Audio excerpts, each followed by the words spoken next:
And then Brady created another mess in the ninth. He got out of it. We were just due for a big swing.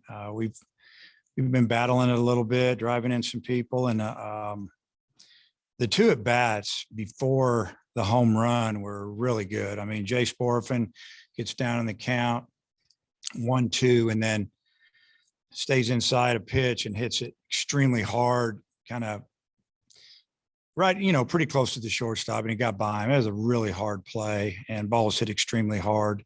And then obviously Webb, I think he's down in the count 1-2, battles a couple pitches, fouls off a pitch, takes ball 3 and then ball 4, and kind of thinking, wow, it's pretty good at bat. Something good's going to happen. And, and then Kendall Diggs, who had, in my opinion, 3 really good at bats, I think leading up to that last one, just felt like he didn't have any luck. He hit 2 or 3 balls hard at people. And I think the center fielder went back on a ball. I think he lined out this, I don't know, short or somewhere. And he just kind of felt like it was going to be his moment. And when he kind of waved at that ball in the dirt to make it a 2-2 count, they thought, oh, we're going to go back to that pitch again and we're going to get him. And he didn't bite on it. And all of a sudden you got a 3-2 count. They had to make a decision. He's seen 2 breaking balls in a row. We're going to try to slip a fastball by him. And you saw what happened. It was just a really, really good swing. What went into the decision to start Kendall tonight? And then also, how difficult is it to not be an everyday guy like him and still swing the bat as well as he did today? Well, the decision was made. I told the coaches last night after the game, we were sitting in the locker room and I was just going through some things, thinking about the pitcher that we were going to face tonight, and going to make a couple of changes. And I said, I'm going to DH Kendall Diggs tomorrow. And then I went in my office, kind of hung out in there for a while, and I wrote up a lineup before I went home. And that was the lineup I went with, because I didn't come in till afternoon. I needed to get away for just a little while. So sometimes you just gotta clear your head a little bit. And maybe I felt guilty a little bit that I haven't played him a little more, honestly, because he's got a really good swing. He's had some illness and he's had a couple of injuries, and when he's healthy, if he swings the bat like he did today, he's not coming out of the lineup, whether he's playing in the field or DHing. So we need that. All things considered, how big was it to win tonight? We needed to win big time. I mean, we had lost 2 SEC games in a row. Last Sunday's game was a heartbreaker, 11-10, left tying and go ahead run. Second and third, nobody out, top of the order. Guys were frustrated. It was a tough trip home. And, it was rough. Then we have one, nail biting game on Tuesday on a road trip, and walk it off on a wild pitch. Don't feel good about the way things are going. And then yesterday, kind of the same way. We just couldn't get to them. And only got about 6 hits tonight, 7 hits, and we had to work for him. I mean, that Elliott, he threw really well. I mean, he's fastball away to right-handers, and he busts you in every now and then. Good change up, and he threw a lot of pitches, and we fought him a little bit when he just made a couple mistakes. And but yeah, that was a huge win for us tonight. Just to win, just to feel good about it. The way we won probably made it even better. The double play y'all got to end the ninth did they call that the runner left the base path, or what went down right there? He did leave the base path to avoid the tag. I mean, it wasn't like Robert fielded it behind him and ran after him. Robert kind of fielded it up in front of him and then went back after him, and he got out of there. And once he did that, we thought the arm should have gone up, and Robert did a great job just completing that play. And, I saw a quick glance on the scoreboard, you could on the video board, and it looked like he really went out of the baseline to avoid the tag. And then for Tiger to come in with the bases loaded, no outs. I mean, how big was it for him to get out of that with just allowing the 1 run?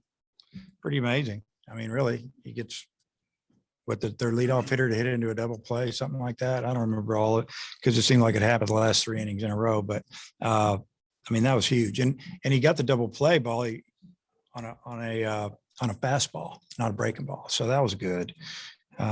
Tonight, he didn't command the breaking ball like normal tonight. He commanded the fastball a little bit better. So that was huge. I mean, we were just living on the edge the last 2 innings. He had 2 on against their 3-4 hitters. I mean, the quality of hitters that he got out there in the ninth. Does that make it a little bit more impressive what he was able to do? I mean, it does. You're talking the heart of the order. They're talking some real men that they can hit. They're older, experienced, and I think he fell behind him too, and then he had to work his way back and spotted up a couple fastballs, got a couple breaking balls in there, and he fell behind Elko at 2-0, and then I think he threw 2 fastballs away for strikes, and then came back with a breaking ball, and it was a good one. How would you assess Taylor's performance? Because he walked the 3 in the 8th, but he got out of a pretty big jam too for you in the 7th. Thought his stuff was good, and I mean, you think about it, he was just missing really. One more pitch needs to go our way. I mean, the full count pitch could have gone either way. We call that a 50-50 ball, and that's the one that it seems like we haven't been getting, or they're calling it against us. And you just got to keep fighting until things turn around. That's what I told the position players the day before the game. We can't complain about the wind, the weather, the umpires, anything. We have to fight, and things will flip. It's just the way this game is. And they kept fighting tonight.